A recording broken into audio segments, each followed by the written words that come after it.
savez ce que c'est que ça? Monsieur, je sais tout.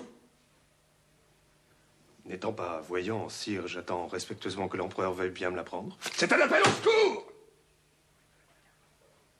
Alors écoutez-moi bien.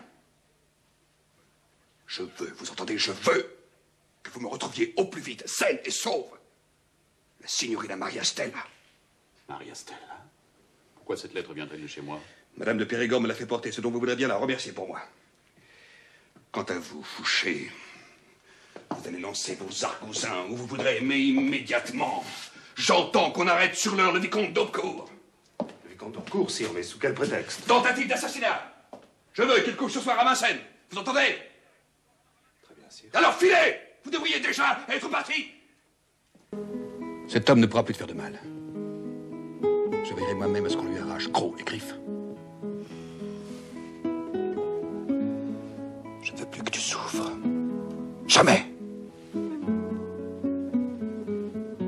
Mais pour ça, tu es trop jeune pour vivre seul. Il faut quelqu'un auprès de toi. Quelqu'un qui ait de l'affection pour toi et qui te respecte, mais qui respecte aussi ta liberté. Mais tu as déjà un mari. Je ferai annuler mon mariage sans difficulté par le pape à Rome. Sans difficulté. Mamma mia, tu as bien de la chance. Bon, si tu n'es plus marié, je vais te trouver un bon mari. Un brave général. Je saurais bien trouver pour moi celui qui sera le meilleur compagnon. Ah. Tu y avais déjà pensé, toi aussi? Il fallait bien. Et qui as-tu choisi? Le seul homme qui soit capable de m'emmener jusqu'au bout de l'univers. Jason Beaufort.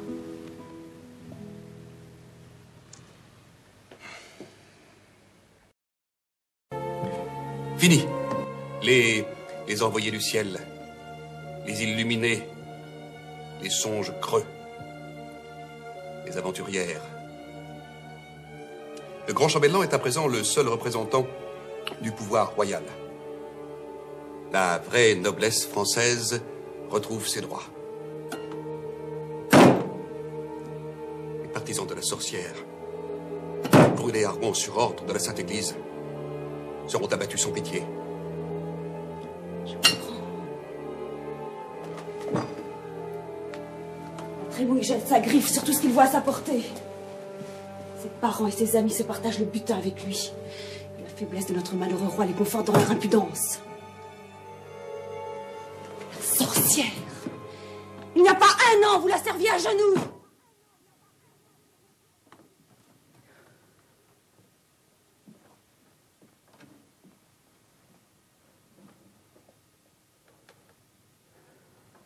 Et pouvez-vous me dire quel est le crime du comte de Montsalvi? Mais madame, il a tenté de délivrer la pucelle, ce qui allait contre les désirs du roi.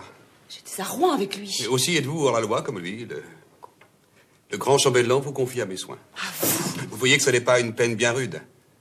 Je suis sûr que vous entendrez raison et que je ne serai pas contraint de prendre des mesures plus sévères. Mais tout cela est indigne!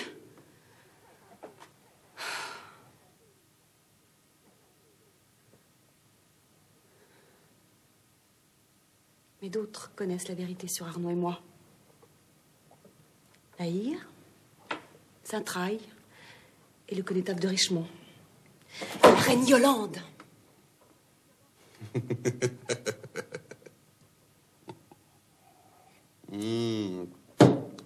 Chère Catherine, laissez une bonne fois toute illusion.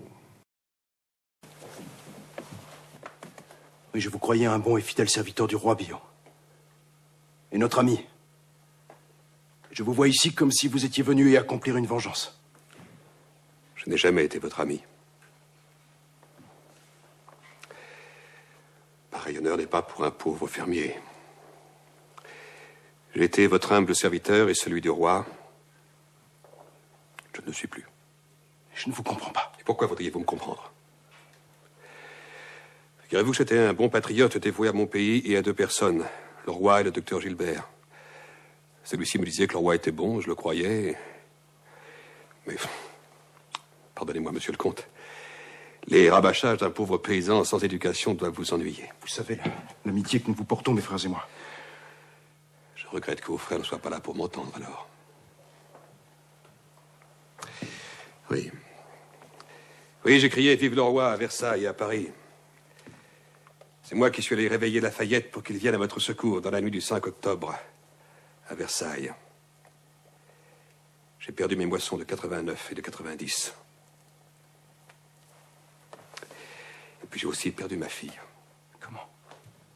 Mais comment votre fille? À 1 lieue de chez moi, il y a une famille noble et riche. Ils sont 3 frères que je connais depuis l'enfance.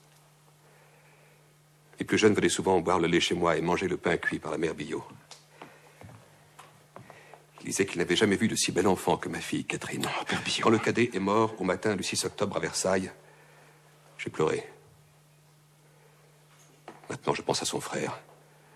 Et je ne pleure plus. Mais de qui parlez-vous? De l'homme qui m'a volé ma fille. Ils partent.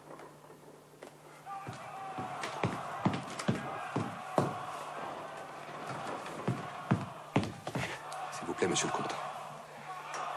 Je ne veux pas les quitter, Billot. Vous les retrouverez toujours. Nous allons rentrer ensemble à Paris. J'ai failli tuer mon voleur. Mais je l'ai manqué. Il est parti avec elle. Depuis, j'ai vu le roi jurer fidélité à la nation. Et puis j'ai vu renier son serment et essayer de s'enfuir de France. Alors j'ai couru au roi qui m'a trompé comme Français. Maintenant, il me reste à trouver l'homme qui m'a trompé comme père. Où le cachez-vous, monsieur le comte? Je vous jure que cette fois-ci, il ne m'échappera pas. Mais il vous a échappé, Billot! Et vous ne le rattraperez jamais!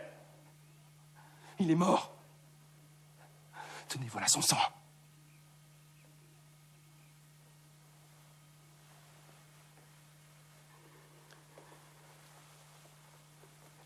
Il est mort comme notre frère Georges à Versailles. Pour le roi. Il y a donc une justice au ciel. Il marche sur Nancy. Nancy. Il veut me reprendre Nancy. La capitale de mon royaume! Mais je serais bien d'en empêcher! Nous avons du monde là-haut. Rien que dans la ville, 2000 hommes. Sous le comte de Rubempré. C'est insuffisant, il faut voler à son secours! Campobasso, croyez que je regrette de ne pouvoir vous offrir une halte plus longue. Mais il faut que vous repartiez sur l'heure. Cette nuit même? Il n'y a pas une minute à perdre. Allez avec vos hommes prendre position entre Thionville et Metz pour y attendre le prince de Crouy et le duc de Nassau. Vous y attendrez aussi mes ordres et me rejoindrez alors à Toul.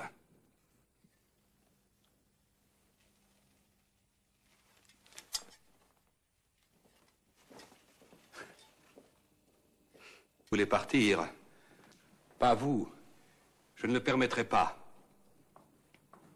À cause de cette vieille prédiction.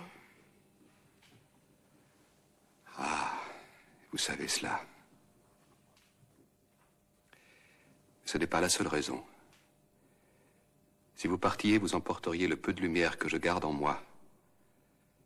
La lumière d'une amitié à laquelle je veux croire encore. Ne m'abandonnez pas, pas maintenant. Prenez patience, cette campagne sera la dernière, j'en suis certain. Alors pourquoi la faire, Oscar? Il faut que j'aille jusqu'au bout de moi-même. Il faut que j'aille jusqu'au bout de mes rêves. C'est une voie douloureuse que je vais parcourir. C'est pourquoi j'ai tant besoin de vous. Non, ne dites rien. Je ne veux pas d'excuses qui me sembleraient fades. Seulement un mot. Un seul. Oui ou non. Resterez-vous? Oui. Le temps sera mauvais. L'hiver sera précoce. Nous aurons beaucoup à souffrir. Venez-vous avec moi? Oui. Le plus beau mot qu'une femme puisse prononcer. Et vous m'en avez donné 2. Je ne vous en demande pas un 3e.